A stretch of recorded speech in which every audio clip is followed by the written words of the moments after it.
أعوذ بالله من الشيطان الرجيم بسم الله الرحمن الرحيم ربي اشرح لي صدري ويسر لي أمري واحلل عقدة من لساني يفقهوا قولي ربي زدني علما السلام علیکم ورحمۃ اللہ وبرکاتہ۔ آج ہمارا انما اشکو بثی و حزنی الی اللہ سیریز کا تیسرا سیشن ہے۔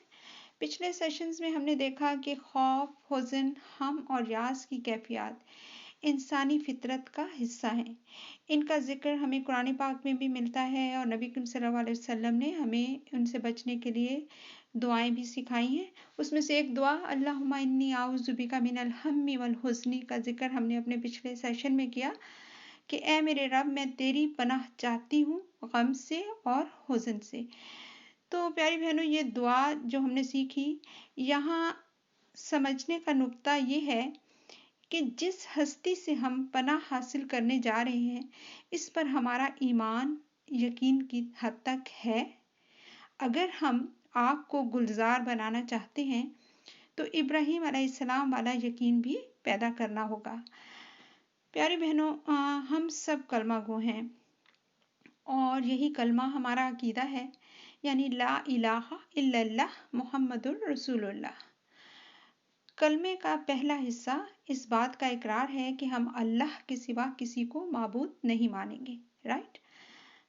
اس کے بعد ہم دیکھتے ہیں کہ قرآن میں اس کی وضاحت اس طریقے سے کی گئی ہے کہ جب ہم اللہ کو معبود مانیں تو اس کی تمام صفات کے ساتھ اس کی عبودیت کا اقرار کریں، کیونکہ معبود حق وہی ہوگا جو خالق بھی ہے، مالک بھی ہے، وہی ہے جو الرزاق ہے، الوہاب ہے، الفتاح ہے، المقتدر ہے، القہار ہے اور ذوالجلال والاکرام ہے، اور وہی ہے جو الودود بھی ہے اور المجیب بھی، اور اللہ ہی ہے جو المحیی والممیت ہے۔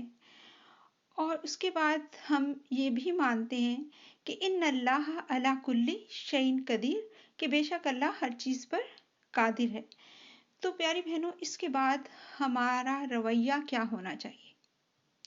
وہی نا جو کہ حضرت ابراہیم علیہ السلام کا تھا، ان صلاتی و نسکی و محیای و مماتی للہ رب العالمین، کہ میرا مرنا، میرا جینا، میری قربانی، سب کچھ جو ہے وہ رب العالمین کے لیے۔ لیکن ایسا نہیں ہے۔ کیوں؟ ہم کیوں بھٹک رہے ہیں؟ یعنی کہ ہم کلمہ پڑھتے ہیں اور اس کے بعد ہم کیوں بھٹک رہے ہیں؟ کبھی ہم اپنی دولت اور ٹیکنالوجی پر اس قدر اعتماد کرنے لگتے ہیں کہ رب کائنات کو بھول جاتے ہیں، اور کبھی ہم اپنے دکھوں کا مداوا پیروں فقیروں کے آستانوں اور تعویذ گنڈوں میں ڈھونڈنے لگتے ہیں، جبکہ ہمارا عقیدہ کیا ہے؟ لا الہ الا اللہ۔ اور ہم ہر نماز میں اس بات کا اعادہ کرتے ہیں، ایاک نعبد و ایاک نستعین، عبادت بھی تیری کرتے ہیں اور تجھ سے ہی مدد مانگتے ہیں۔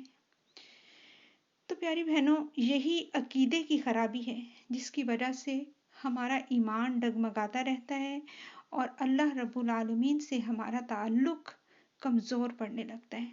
ہم بھولنے لگتے ہیں کہ اللہ کے سوا ہمیں کوئی پناہ نہیں دے سکتا، جیسا کہ سورہ مومنون کی آیت نمبر 88 میں اللہ سبحانہ تعالیٰ فرماتے ہیں کل من بیدہ ملکوت کل شیء وہو یجیر ولا یجار علیہ ان کنتم تعلمون۔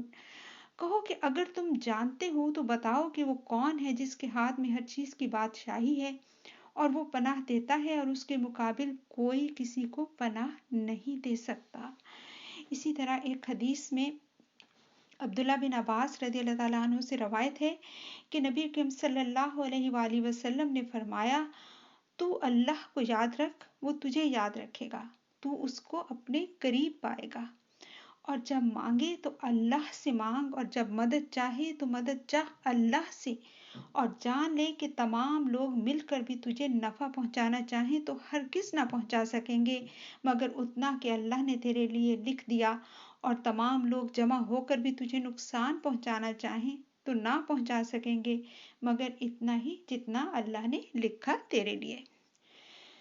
تو پیاری بہنوں، یہاں کیا سمجھ آتا ہے کہ اللہ کے سوا نہ تو کوئی ہمیں نفع نقصان پہنچا سکتا ہے اور نہ مشکل میں ہماری مدد کر سکتا ہے۔ اور اگر ہم غیر اللہ سے اس طرح کی توقعات لگاتے ہیں تو شرک کے مرتکب ہوتے ہیں، اور شرک اللہ کو ہرگز پسند نہیں ہے۔ کہ سورہ نساء کی آیت نمبر 48 میں اللہ سبحانہ تعالیٰ فرماتے ہیں کہ ان اللہ لا یغفر ان یشرک بہ ویغفر ما دون ذلک لمن یشاء ومن یشرک باللہ فقد افتری اثما عظیما۔ یقیناً اللہ تعالیٰ اپنے ساتھ شریک کیے جانے کو نہیں بخشتا، اور اس کے سوا جسے چاہے بخش دیتا ہے۔ جو اللہ تعالیٰ کے ساتھ شریک مقرر کرے اس نے بہت بڑا گناہ اور بہتان باندھا۔ اسی طرح سورہ حج میں اللہ سبحانہ تعالیٰ فرماتے ہیں، اور جو شخص اللہ کے ساتھ کسی کو شریک بناتا ہے وہ ایسے ہے جیسے آسمان سے گرا ہو، پھر پرندے اسے فضا میں ہی اچک لیں یا تیز ہوا اسے کسی دور دراز جگہ پر پھینک دے۔ یعنی مشرک کا انجام سوائے تباہی اور بربادی کے اور کچھ نہیں۔ پیاری بہنوں، ایمان باللہ کا سب سے بڑا تقاضا یہ ہے کہ ہم عقیدہ توحید پر قائم رہیں، جبکہ کلمہ کا دوسرا حصہ محمد الرسول اللہ ہم سے اتباع رسول محمد صلی اللہ علیہ وسلم کا تقاضا کرتا ہے کہ ہم اپنی زندگیوں کو نبی اکرم صلی اللہ علیہ وآلہ وسلم کے بتائے ہوئے طریقے کے مطابق گزاریں۔ جو مومن اپنے عقد یعنی اللہ سے کیے ہوئے اپنے وعدے پر جمع رہتا ہے تو اللہ تعالیٰ غیب سے اس کی نصرت فرماتے ہیں۔ ایسے مومنوں کے ساتھ اللہ تعالیٰ نے خوشگوار زندگی اور خوشحالی کا وعدہ فرمایا ہے، جیسا کہ سورہ نحل کے آیت نمبر 97 میں اللہ سبحانہ تعالیٰ فرماتے ہیں کہ جو شخص نیک عمل کرے، مرد ہو یا عورت، بشرطے کہ ایمان والا ہو، تو اسے ہم یقیناً بہت ہی اچھی زندگی عطا کریں گے اور ان کے نیک اعمال کا بہتر بدلہ بھی انہیں ضرور دیں گے۔ اسی طرح سورہ رعد میں اللہ سبحانہ تعالیٰ فرماتے ہیں الذین آمنوا وعملوا الصالحات طوبی لہم وحسن مآب۔ جو لوگ ایمان لائے اور انہوں نے نیک عمل کیے ان کے لیے خوشحالی بھی ہے اور عمدہ ٹھکانہ بھی۔ میری بہت پیاری عزیز بہنوں، ان مشکل گھڑیوں میں جہاں ہم ایک طرف تو کووڈ-19 کی آفت میں گھرے ہوئے ہیں اور دوسری طرف سوشل انجسٹس اور ڈسکرمنیشن کے طوفان میں ہیں، اس پر بے حیثیت امت ہم پوری دنیا میں ذلت و مسکنت کا نشان بن چکے ہیں۔ ان حالات میں ہماری کامیابی اور خوشی کا راز اسی میں ہے کہ ہم اللہ کی رسی کو مضبوطی سے تھام لیں، ہر طرح کے غیر اللہ سے اپنے دامن کو چھڑا کر اپنی تمام تر امیدوں اور عبادتوں کا مرکز صرف اللہ سبحانہ تعالیٰ رب العالمین کو بنائیں، من مانی کرنے کی بجائے اور اپنے نفس کی اطاعت کرنے کی بجائے اس کے احکامات پر منوعاً عمل کریں، صرف اسی کو نفع نقصان کا مالک سمجھیں، اسی کو مشکل کشا سمجھیں اور اسی سے استغاثہ کریں کہ وہی غوث اعظم ہے، اس کے سوا دوسرا کوئی نہیں۔ لیس لہا من دون اللہ کاشفہ۔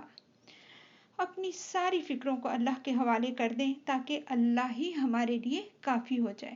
حسبنا اللہ و نعم الوکیل۔ پیاری بہنوں، مشکل اور مصیبت میں اللہ سے جڑے رہنا، اسی سے رحمت کی توقع کرنا اور اس کے فیصلوں پر راضی رہنا تقاضۂ ایمان ہے۔ اس مشکل وقت میں خود کو ہر طرح کے شیطانی وسوسوں سے بچائیں، اپنی سوچوں کو ہر طرح کی نیگیٹیوٹی اور منفی رجحانات سے دور رکھیں، اور اس دعا کے ساتھ اپنی بات ختم کرتی ہوں۔ اللہم اصلح لی دین الذی ھو عصمۃ امری۔ یا اللہ میرے دینی معاملات کی اصلاح فرما، اسی میں میری نجات ہے۔ بہت پیاری بہنوں، اس بات کو ہمیشہ یاد رکھیں کہ میرے ایمان اور عقیدے پر ہی میری دنیا اور آخرت کی زندگی کا انحصار ہے۔ اگر ایمان ہی کھوٹا ہو گیا تو نہ دنیا رہی نہ آخرت۔ اللہ تعالیٰ ہمیں ان تمام مشکلات سے بخیر و عافیت نکالیں اور ان مصائب میں جو بھی خیر ہے اسے ہمارا مقدر بنائیں۔ وما علینا الا البلاغ۔ سبحان ربک رب العزۃ عما یصفون وسلام علی المرسلین والحمد للہ رب العالمین۔ جزاک اللہ خیر۔ السلام علیکم ورحمۃ اللہ وبرکاتہ۔